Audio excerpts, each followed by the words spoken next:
Satu ayat ini kita baca bersama-sama. Ya, wanita, ibu-ibu sekalian yang diberkati oleh Tuhan. Kejadian pasal 2 ayat 18. 1, 2, 3. Tuhan Allah berfirman, tidak baik kalau manusia itu seorang diri saja. Aku akan menjadikan penolong baginya yang sepadan dengan dia. Nah, puji nama Tuhan Bapak Ibu Saudara.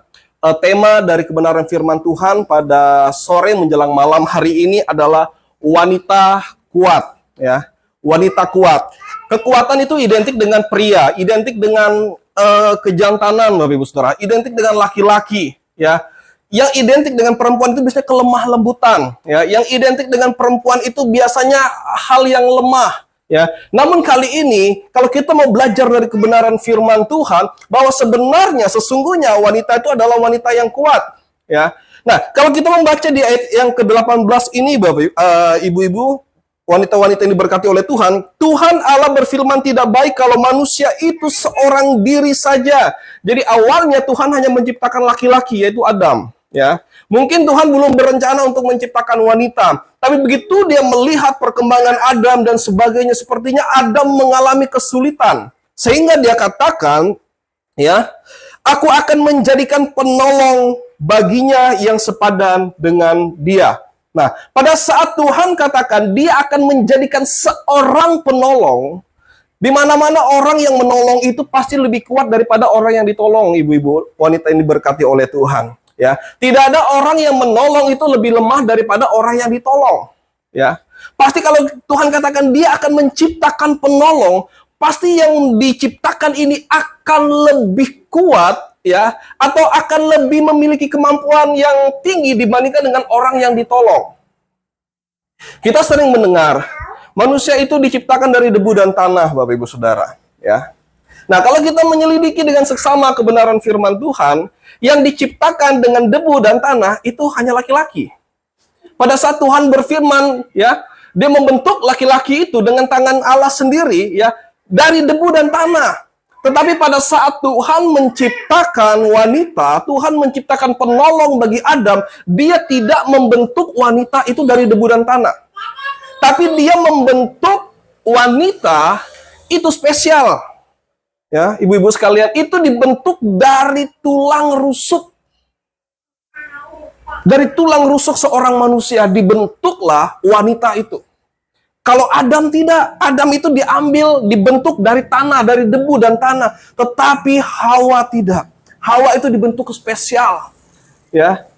Oleh sebab itu, aromanya laki-laki dibandingkan dengan wanita lebih wangi wanita, Bapak Ibu Saudara. Ya. Karena wanita itu tidak diciptakan dari tanah. Kalau laki-laki diciptakan dari tanah. Oleh sebab itu, wanita identik dengan wangi, harum, ya. Kalau laki-laki cenderung, oh dia berkeringat sedikit saja, aromanya sudah berbeda, Bapak Ibu Saudara. Ya, tidak menggunakan deodoran saja, wah, aromanya sudah berbeda. Beda dengan wanita. Wanita tidak. Ya, karena mungkin wanita itu diciptakan bukan dari tanah, bukan dari debu, tetapi dari rusuk, dari tulang rusuk seorang manusia. Nah, kalau kita mau melihat fakta yang ada di dunia ini, kenapa wanita itu disebut kuat? Ya, kenapa wanita itu disebut kuat? Bahkan mungkin itu bisa lebih kuat daripada laki-laki. Hal yang pertama, jumlah wanita di dunia itu lebih banyak daripada laki-laki. Bahkan saudara-saudara kita umat muslim, mereka meyakini di akhir zaman, wanita dan laki-laki itu perbandingannya 1:50. Ya, jadi satu laki-laki 50 wanita itu jumlahnya. Nah, tapi kalau kita melihat fakta juga, wanita itu lebih banyak jumlahnya daripada laki-laki di seluruh dunia. Ada sebuah kampung di Berau, Bapak Ibu Saudara, kampung orang Kenya, ya. Mungkin Fitri tahu Benabaru. Itu wanita lebih banyak ya. Wanita itu lebih banyak. Saya pernah dengar cerita 80% wanita di sana. Ya. Di sana itu 80%. Di India ada satu desa, satu kecamatan itu wanita semua. Ya. Kemudian kalau kita melihat sejarah di daerah Amazon, Bapak Ibu Saudara sekalian, di sana ada zaman itu ada sebuah kerajaan wanita. Ya. Ada sebuah kerajaan wanita yang berdiri di sana, ya. Namanya adalah suku Amazon. Nah, cerita inilah yang menjadi ide dibuatnya film Marvel yang namanya Wonder Woman. Nah, tapi itu aslinya suku itu ada. Mereka memerangi laki-laki. Jadi mereka membentuk suatu pasukan untuk berkumpul. Mereka menganggap bahwa laki-laki ini tidak baik ada di kelompok mereka. Jadi hanya mereka, hanya perempuan semua. Mulai dari anak-anak hingga lansia semuanya perempuan. Dan mereka mengalahkan berbagai kerajaan laki-laki pada saat itu. Dan itu tercatat di dalam sejarah. Bagaimana mungkin semua wanita ya mengalahkan kerajaan-kerajaan laki-laki? Tapi itu adalah fakta, ya, fakta yang ada. Nah, beberapa hari yang lalu, saudara kami ada yang meninggal, masih muda, ya, kemungkinan besar seusia kami atau lebih tua 1 tahun, Bapak Ibu Saudara, ya, belum menikah. Dia meninggal di kos-kosan temannya, ya, tiba-tiba mereka asik berbicara, tiba-tiba meninggal. Diakibatkan karena jantung. Sakit jantung. Nah, kalau kita melihat persentase wanita dan laki-laki, pria dan wanita, yang lebih banyak terkena serangan jantung laki-laki atau perempuan? Laki-laki. Jarang kita melihat atau mendengar perempuan itu kena serangan jantung. Ada, tapi mungkin jarang sekali. Kebanyakan yang terkena serangan jantung itu adalah laki-laki. Betapa rentannya laki-laki. Dan penyakit jantung itu adalah penyakit pembunuh nomor 1 di dunia, ya. Bahkan data dari BPJS pun mengatakan BPJS ini bangkrut gara-gara penyakit jantung dan sesar, ya. Dan operasi sesar. Dua ini yang membuat BPJS Indonesia itu bangkrut, Bapak Ibu Saudara, ya. Artinya laki-laki ini rentan, dan itu ada data statistiknya. Nah, kemudian fakta yang lainnya, ya, Bapak Ibu Saudara, ya, kalau kita melihat, dulu kita sering memanggil orang tidak waras, ya, sekarang sebutannya diperhalus menjadi ODGJ. Di mana-mana kita melihat ODGJ, saya tidak menemukan data tentang siapa lebih banyak. Tapi kalau yang saya perhatikan selama ini, saya pernah ada di Rumah Sakit Jiwa Tarakan, pernah ada di Rumah Sakit Jiwa Samarinda Seberang, dekat Rumah Sakit Islam. Kemudian saya pernah di Samarinda itu ada satu tempat namanya Adulam Ministry. Mungkin Fitri pernah, tempat orang-orang yang ODGJ dikumpulkan. Kami sering mengadakan ibadah di sana, ya. Biasanya kalau mahasiswa itu mengadakan kegiatan bakti sosial ke sana. Yang paling banyak adalah laki-laki, bukan perempuan, ya. Meskipun kita sering katakan, wah yang rentan stres itu perempuan, tapi kenyataannya ODGJ paling banyak laki-laki, ibu-ibu sekalian. Ya, yang banyak kehilangan akal waras itu adalah laki-laki. Kami ke sana, yang kami lihat itu bukan orang-orang sembarang. Ada dosen, ada mantan pejabat masuk di sana, ada orang yang berpendidikan tinggi. Kami heran kenapa dia bisa ada di tempat itu, ya. Padahal kalau menurut penelitian yang paling mudah terkena stres itu adalah wanita, ya. Tetapi yang ODGJ yang paling banyak kita jumpai itu adalah laki-laki. Jangankan di sana Bapak Ibu Saudara, di Tanjung Selor saja. Kalau kita jalan keliling Tanjung Selor, mungkin ODGJ wanita itu hanya 1 atau 2 orang, ya. 1 atau 2 orang. Tapi yang laki-laki kita bisa lihat lebih daripada itu. Ya, artinya memang jumlah orang yang mengalami gangguan mental itu lebih banyak laki-laki. Artinya perempuan lebih kuat ternyata daripada laki-laki. Ya, lebih kuat. Nah, kemudian fakta berikutnya, kami coba mencari beberapa sumber untuk data ini. Wanita-wanita ini diberkati oleh Tuhan. Ternyata usia laki-laki dan perempuan, itu usia perempuan jauh lebih panjang daripada laki-laki. Jadi usia wanita itu rata-rata 75 tahun, laki-laki itu hanya 50-65 tahun. Jadi ada kemungkinan besar yang duluan meninggal itu laki-laki dibandingkan dengan perempuan. Ya, ini yang menjadi kenyataan. Ya. Nah, pada saat kita ada konseling pernikahan, pasti muncul pertanyaan. Ya, misalnya laki-laki dan perempuan itu dipisah, ya. Kemudian akan ditanya, kamu mau siapa duluan meninggal, kamu atau pasanganmu? Baik itu ditanya kepada laki-laki ataupun ditanya kepada perempuan, ya. Dan kebanyakan laki-laki menjawab seperti ini, ibu-ibu atau wanita yang diberkati oleh Tuhan. Biar saya saja yang duluan.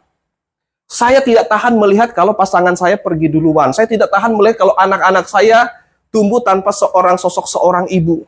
Ya, ini yang dikatakan laki-laki. Ini kebanyakan. Dan wanita pada saat dia ditanya seperti itu, kerinduanmu apa? Siapa yang bukan kerinduan? Jika harus memilih, siapa yang dipilih duluan meninggal? Suami atau istri? Ya. Dan sebagian besar istri menjawab, suami saya saja. Takutnya kalau saya duluan meninggal, dia menikah lagi. Ya. Jadi lebih baik dia saja. Ya. Kenapa Bapak Ibu Saudara sekalian? Ya, memang faktanya yang lebih banyak itu janda dibandingkan dengan duda. Usia laki-laki itu cenderung lebih cepat berlalu daripada wanita. Laki-laki kalau dia ditinggalkan oleh pasangannya antara dua, kalau tidak cepat menyusul, dia nikah lagi. Ya. Itu fakta wanita-wanita yang diberkati Tuhan. Kalau dia tidak cepat menyusul, dia nikah lagi. Karena laki-laki itu tidak bisa sendiri. Berapa kali kami melihat laki-laki yang mengambil keputusan, saya tidak akan menikah. Tiba-tiba menyusul, tidak sampai 1 tahun menyusul. Tidak sampai berapa lama menyusul. Ya, berbeda dengan perempuan. Perempuan dia sanggup bertahan dengan kesendiriannya. Laki-laki tidak sanggup. Ya. Pada saat perempuan katakan dia sudah cinta terakhirnya, dia tidak akan mau mencari yang lain. Dia sanggup, tapi laki-laki tidak. Laki-laki bisa nyusul, meninggal, atau justru dia menikah lagi. Nah, itu adalah beberapa fakta, masih banyak fakta-fakta yang lain, ya, yang membuktikan bahwa ternyata wanita ini kuat daripada laki-laki. Dari segi jumlah, dari segi usia, dari segi kesehatan, ya. Ternyata laki-laki ini banyak lemahnya daripada perempuan.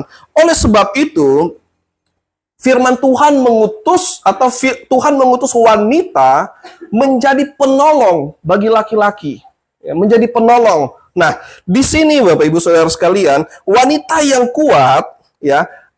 Di sini saya membagi atau ada 3 poin yang akan kita bahas. Sebenarnya banyak, tapi kami coba sederhanakan menjadi 3 poin. Ya, poin yang pertama, wanita yang kuat, yaitu wanita yang kuat adalah wanita yang sabar dan mudah memaafkan. Ya, jadi hal yang pertama, wanita yang kuat itu adalah wanita yang sabar dan mudah memaafkan. Nah, di dalam Amsal pasal 14 ayat 17, Amsal pasal 14 ayat 17 di sana dikatakan, siapa lekas naik darah berlaku bodoh, tetapi orang yang bijaksana bersabar. Kata firman Tuhan. Kemudian dalam Amsal pasal 15 ayat 18 kita loncat 1 pasal. Di sana dikatakan si pemarah membangkitkan pertengkaran, tetapi orang yang sabar memadamkan perbantahan. Nah, kalau kita lompat lagi 1 pasal. Di pasal 16 ayat 32 dikatakan orang yang sabar melebihi seorang pahlawan. Orang yang menguasai dirinya melebihi orang yang merebut kota. Tekanan hanya membuat kita semakin kuat, Bapak Ibu Saudara. Ya. Tekanan membuat kita semakin tangguh untuk menjalani kehidupan. Kami pernah mendengar cerita dari seorang wanita. Kalau kami melihat cobaan yang dialami itu berat sekali, ibu-ibu sekalian. Ya, berat sekali yang dialami. Mungkin kalau kami ada di posisi itu, kami tidak sanggup. Tapi kami melihat dia bisa ketawa, dia bisa tersenyum. Kami katakan, kok kamu kuat? Dia katakan, mungkin air mata saya sudah habis. Karena di masa-masa sebelumnya, hal-hal yang lebih berat pernah saya hadapi. Jadi sudah tidak ada sisa lagi air mata untuk saya teteskan menghadapi pencobaan ini. Dia katakan seperti itu. Air mata sudah habis. Dia sudah bosan menangis. Menangis sudah menjadi gaya hidupnya dahulu. Dan dia katakan sudah tidak ada lagi air mata untuk dia teteskan di masalah ini. Ya. Jadi tekanan itu membuat wanita menjadi kuat. Semakin ditekan maka dia akan semakin kuat. Semakin ditekan akan semakin kuat. Ya. Itu adalah gaya seorang wanita. Ya. Kemudian pada saat dikatakan kuat, ya, dikatakan sabar, itu adalah belajar mengerti orang lain. Jangan hanya marah, jangan kecewa, jangan bawa perasaan, jangan kepahitan. Kalau seorang wanita bisa belajar untuk mengerti orang lain, maka hidupnya ya akan menjadi berkat, ibu-ibu yang diberkati oleh Tuhan. Ya, menjadi berkat. Sebab orang yang tidak mengampuni atau orang yang memiliki akar kepahitan, hidup tidak akan pernah bahagia dan penuh dengan sakit penyakit. Ya. Jadi kalau tidak bisa menahan kesabaran seperti yang dikatakan oleh Amsal. Ya, ini firman Tuhan yang katakan. Hidupnya tidak akan penuh dengan bahagia. Karena cita-cita wanita itu ingin hidup bahagia. Pada saat dia memilih untuk menikah dengan orang yang dia cintai, dia rindu untuk hidup bahagia. Ya. Tidak ada wanita yang berencana untuk hidup sengsara, ibu-ibu sekalian. Ya. Semua wanita pasti memiliki rencana untuk hidup bahagia. Ya. Oleh sebab itu firman Tuhan katakan bersabar, bersabar dan bersabar. Berat, ya. Oleh sebab itu tekanan demi tekanan Tuhan izinkan terjadi. Untuk apa? Untuk melatih kesabaran. Untuk apa? Melatih kesabaran. Ya. Diberikan kesabaran, diberikan latihan. Ya, menghadapi suami, menghadapi anak-anak setiap hari. Mungkin masalahnya hanya sepele, namun kalau setiap hari hanya masalah itu yang dihadapi, ya, berat juga, Bapak Ibu yang diberkati oleh Tuhan. Ya. Tapi Tuhan izinkan setiap tekanan akan membuat kita kuat. Sama seperti tubuh, pada saat kita melatih tubuh, tubuh kita akan menjadi kuat. Pada saat kita meminta Tuhan, berikan saya kesabaran. Justru bukan pencobaan yang Tuhan halaukan dari kita. Justru bertambah terus pencobaan dan pencobaan. Justru orang-orang terdekat Tuhan izinkan menguji kesabaran kita. Kadang-kadang kita tanya, Tuhan cobaan apa lagi ini? Belum selesai satu muncul yang satu. Padahal doa kita adalah Tuhan berikan saya kesabaran. Itu adalah cara Tuhan untuk memberikan kita kekuatan. Ya. Kemudian hal yang kedua, wanita yang kuat bukan wanita yang tidak butuh uang. Semua wanita butuh uang, ya. Tetapi, ya, tidak cinta uang. Semua manusia butuh uang, tetapi yang Tuhan tidak inginkan adalah tidak cinta uang. Beda butuh uang dan dan cinta uang, ibu-ibu sekalian. Kalau kita butuh uang pasti karena sistem perekonomian kita yang ada di dunia ini itu sudah diatur bahwa kita membutuhkan uang untuk kita bisa beraktivitas. Ya. Kalau kita melihat di TV itu ada yang namanya suku Baduy, Baduy Dalam. Nah, itu adalah salah satu suku seperti suku Punan tapi ada di Pulau Jawa. Awalnya mereka tidak mau menggunakan uang, tetapi sekarang mereka sudah menggunakan uang. Mereka sudah berjualan, jual madu dan sebagainya, ya. Yang dulunya orang Punan di tempat kita, awalnya mereka hanya barter, ya, saling tukar, tapi sekarang mereka sudah bisa jual sarang burung dan sebagainya. Orang primitif pun yang hidupnya primitif sekarang sudah menggunakan uang. Ya, artinya semua butuh uang, tetapi kita jangan sampai cinta terhadap uang. Ya, artinya apa? Jangan sampai uang yang mengendalikan kita, tetapi kitalah yang mengendalikan uang. Kelemahan seorang pria, laki-laki, dia itu tidak jago untuk memanajemen keuangannya sendiri. Meskipun mungkin dia lulusan sarjana ekonomi bagian manajemen keuangan, tetapi pada saat dia disuruh mengatur keuangannya sendiri, keuangan pribadinya, dia tidak bisa. Mungkin dia jago untuk mengatur keuangan kantor, keuangan perusahaan, tapi begitu dia dihadapkan dengan kebutuhannya sendiri, dia tidak bisa mengatur keuangan. Ya, karena laki-laki itu sering lapar mata. Memang yang sering belanja adalah wanita, tapi sekali laki-laki belanja, nominalnya mungkin jauh di atas wanita, ibu-ibu sekalian. Ya, Dan Tuhan kirimkan penolong seorang wanita. Untuk apa? Agar bisa memanajemen keuangan yang ada. Ya, bisa memanajemen keuangan yang ada. Pada saat Tuhan kirimkan seorang wanita untuk bisa mengatur keuangan, ya, di situ Tuhan memberikan otak yang berbeda dibandingkan dengan laki-laki. Ya, berbeda. Kalau laki-laki itu sangat sulit untuk bisa menabung, memikirkan masa depan. Kalau perempuan dia akan memikirkan biaya sekolah nanti bagaimana. Anaknya masih SD, dia sudah memikirkan kuliahnya bagaimana. Kalau laki-laki tidak. Yang laki-laki pikirkan mungkin hanya untuk besok, lusa. Tidak sampai untuk 1 tahun ke depan. Tapi perempuan, Tuhan berikan otak yang luar biasa untuk bisa memikirkan hal-hal yang panjang. Ya, oleh sebab itu inilah kelebihan seorang wanita. Ya, semua butuh uang, tetapi jangan sampai cinta uang. Banyak justru di luar sana wanita-wanita yang tidak kenal Tuhan. Karena dia lebih cinta uang. Dia menjual suaminya. Pengertian menjual ini seperti ini. Dia katakan, Pak, di sebelah itu mereka sudah punya rumah 3, kita baru 1. Ya, coba-cobalah Bapak cari-cari jalan lain supaya bisa memperoleh setidaknya sama dengan tetangga. Dia jual suaminya. Dia mempertaruhkan suaminya dalam sebuah resiko. Ya, untuk apa? Untuk memperoleh uang. Ya. Ini adalah contoh-contoh wanita-wanita yang tidak takut Tuhan. Tetapi wanita yang takut Tuhan, dia akan bisa mengatur keuangan. Ya. Akan selalu cukup. Oleh sebab itu, Bapak Gembala, kalau berdoa, Bapak Ibu Saudara, tidak pernah mengatakan, berikan kami harta yang berlimpah, tidak. Selalu berdoa, berikanlah kami kecukupan, cukup. Pada saat dibutuhkan ada. Ya, pada saat kita mau membantu orang, ada Tuhan kasih. Pada saat kita butuh, pada saat kita sakit, ada dan sebagainya. Dan itu kami rasakan, Bapak Ibu Saudara. Ya, penyertaan Tuhan. Tuhan mungkin tidak mengizinkan kami untuk hidup kelebihan, tetapi cukup.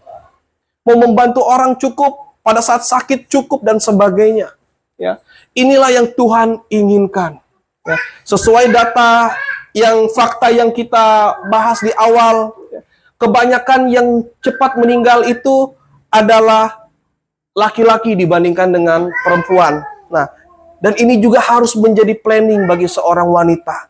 Pada saat mungkin pasangannya dipanggil oleh Tuhan, apa yang akan dia lakukan? Lakukan untuk anak-anaknya, lakukan untuk keluarga besar, lakukan untuk masa depan keluarganya. Dipikirkan Bapak Ibu Saudara sekalian. Dan Tuhan memberikan kelebihan bagi wanita tentang bagaimana dapat mengelola keuangan dengan baik. Ya, kalau laki-laki sulit. Nah, di dalam 1 Timotius pasal 6 ayat yang ke-10, 1 Timotius pasal 6 ayat yang ke-10, di sana dikatakan, karena akar segala kejahatan ialah cinta uang. Sebab oleh memburu uanglah beberapa orang telah menyimpang dari iman dan menyiksa dirinya dengan berbagai-bagai duka. Hanya dengan uang, hanya karena uang dia sudah tidak mau beribadah kepada Tuhan. Ya, hanya karena uang dia menjelekkan teman satu kantornya. Hanya karena uang dia bisa memfitnah kakaknya, adiknya. Ya, kalau kita melihat, ya, bagaimana keadaan pertokoan yang ada di Tanjung Selor, adik kakak saling serang, saling sikut, ya, saling melaporkan ke polisi hanya karena uang. Kakak berusaha untuk mematikan usaha adiknya, adiknya berusaha untuk mematikan usaha kakaknya dan sebagainya.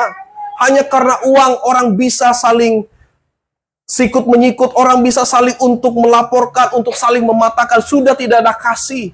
Dia lebih cinta uang daripada cinta saudaranya. Ya.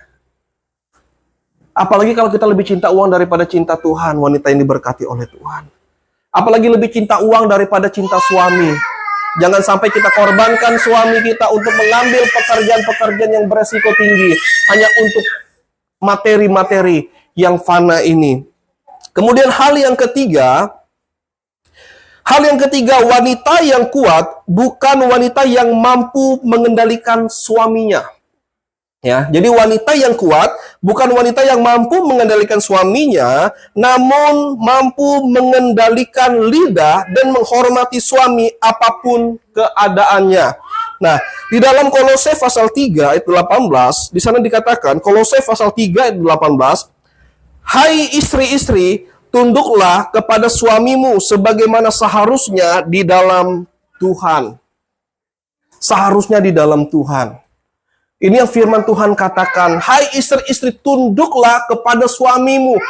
Apapun keadaan suami, apapun keadaan pasangan, firman Tuhan katakan, tunduk.